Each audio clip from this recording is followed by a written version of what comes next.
এটি গৌৰৱৰ ক্ষণ এটি গৌৰৱৰ মুহূৰ্ত বুলি ক'ব লাগিব সমূহ অসমবাসীৰ বাবে আৰু কিছু সময়ৰ আগতে মাত্ৰ খন্তেক সময়ৰ আগতে ভাল খবৰ আহিছে আৰু আপোনালোক সকলোকে মই জনাবলৈ পাই সুখী হৈছো যে ভাৰতৰ পুৰুষ দলত স্থান পাবলৈ সক্ষম হৈছে বুলি ক'ব লাগিব এজন অসমীয়াই আৰু নাম হৈছে তেখেতৰ ৰিয়ান পৰাগ বহু দিনৰ পৰা তেখেতৰ নাম চৰ্চাত আছিল যে তেখেতে ভাৰতীয় দলত স্থান পাব আপোনালোকক মই খবৰ জনাই আছিলো কিন্তু এতিয়া যেটো খবৰ আগতে আপোনালোকক জনাই আছিলো হে খবৰটো সত্য ৰূপে প্ৰমাণিত হৈছে আৰু সঁচাকৈ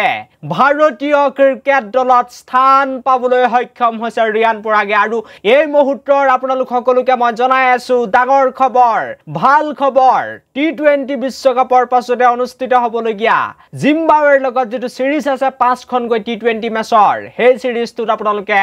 ৰিয়ান পৰাগক খেলা দেখা পাব বুলি বৰ্তমান সময়ত জানিব পৰা গৈছে আৰু ভাৰতৰ 15 জনীয়া দলত এতিয়া অসমৰ ষ্টাৰ বেটাৰ গৰাকীয়ে স্থান পাবলৈ সক্ষম হৈছে আৰু মই আপোনালোকক প্ৰথমতে হে দলটি পুনে দেখাব বিচাৰিম কিন্তু কি কৰি আছে ভিডিঅ'টো এটা লাইক কৰক ৰিয়ান পৰাগৰ বাবে প্ৰথম গৰাকী অসমীয়া হৈ পৰিছে যিয়ে নেকি ভাৰতীয় ক্ৰিকেট দলত স্থান পাবলৈ সক্ষম হৈছে প্ৰথম গৰাকী অসমৰ খেলুৱৈ যি নেকি ভাৰত স্বাধীন হোৱা কিমান বছৰ হৈ গল কিন্তু উত্তৰ পূৰ্বাঞ্চলৰ পৰা এগৰাকী খেলুৱৈও ভাৰতীয় টিমৰ দৰ্জা খটখটাব পৰা নাছিল বা দলত স্থান পাব পৰা নাছিল নৰ্থ ইষ্ট অৰ্থাৎ উত্তৰ পূবৰ অসমৰ প্ৰথম গৰাকী খেলুৱৈ হিচাপে তেখেতৰ নাম এতিয়া ইতিহাসৰ পাতত সন্নিবিষ্ট হৈছে বুলি ক'লেও বেয়া নহব গতিকে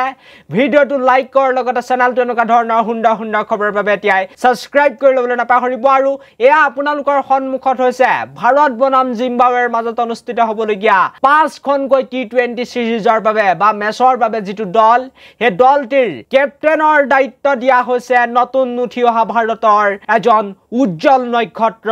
শুভমন গিলক আৰু শুভমন গিল